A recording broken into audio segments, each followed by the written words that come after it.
A negative exponent is where you have a negative in the exponent, obviously. And the way to alleviate that, because you cannot have a negative exponent in your final answer, the way to get rid of it is to move it to the other side of the fraction. So in this case, it's on the top of the fraction. So what we're going to do is we move it to the bottom. And when you move it to the bottom, it becomes positive. Okay, you can see where it's on the top of the fraction. When you move it to the bottom, it becomes positive. If you have a negative exponent on the bottom and you move it to the top, it becomes positive. Okay, and the analogy is if you've got a negative term, it's negative. You know, like you might be at home, negative. You might be sent somewhere else. Go calm down stairs somewhere. Calm down. They might send you down to calm down and be positive. All right? Or if you're downstairs throwing a fit, they might send you up to your room. And you might calm down up there. All right? So basically a negative exponent, you put it where it ain't, and you make it positive. That's the general rule. If we have a fraction to a negative exponent, basically everything in the parentheses gets a taste of the negative exponent. So each one gets a negative 1 attached to it. Now we got two negative terms. One upstairs and one downstairs. Very unhappy dwelling. So what we do is they basically trade places. So the x goes upstairs and the 2 goes downstairs, and then they become positive ones, and we don't write 1 exponents, so the answer is x over 2. 3 to the negative 2 power is a negative exponent. So we would turn that into 1 over 3 squared. And 3 squared is? 9. Okay, 4 to the negative 3 is 1 over 4 to the third. It's a negative exponent, so we move it down and make it positive.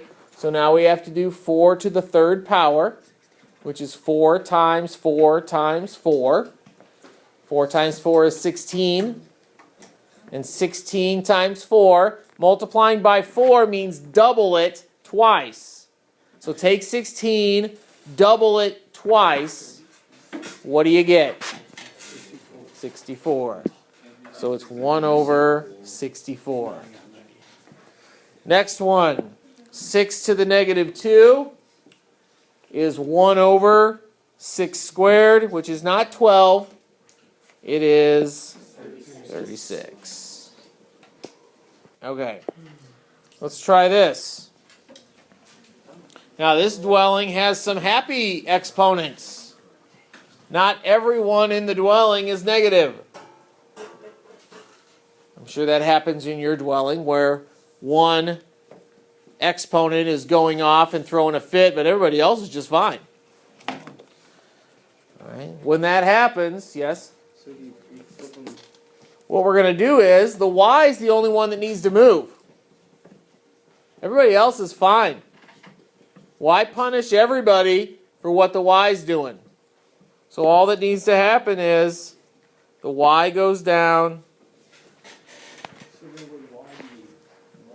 Y becomes multiplied by z to the fourth, and it becomes a positive 2. One thing you have to be careful of is once you start moving these negative exponents down and gaining confidence, some kids want to start throwing negatives all over the place. And if we have a negative coefficient, it doesn't go down.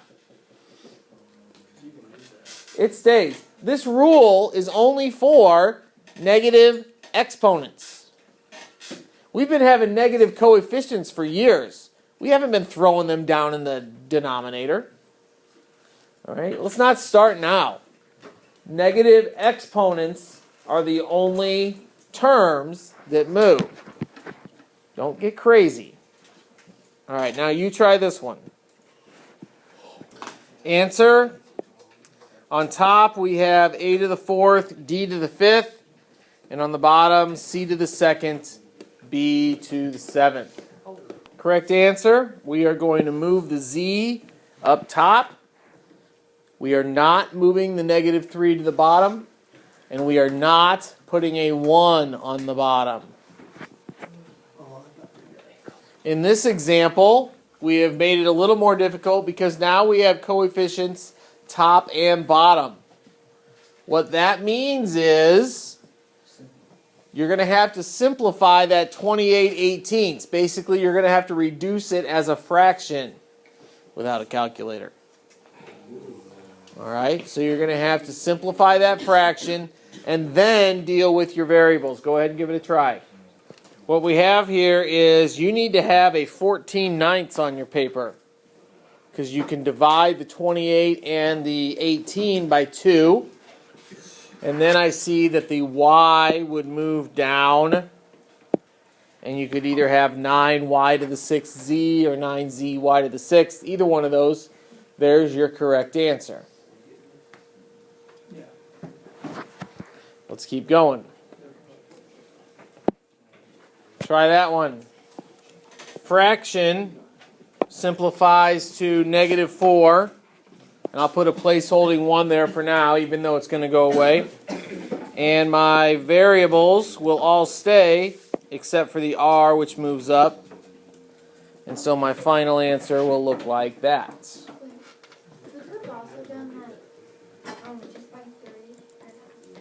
I divided both the top and the bottom by 3.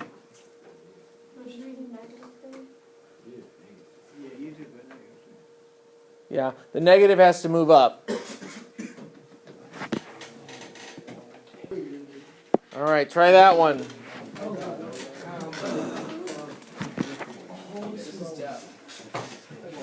All right, so we've got, you need to get down to 5/3. You need to get to 5/3. Whether you divide by 3, then divide by 2, or divide by 2, or then divide by 3, or just divide by 6.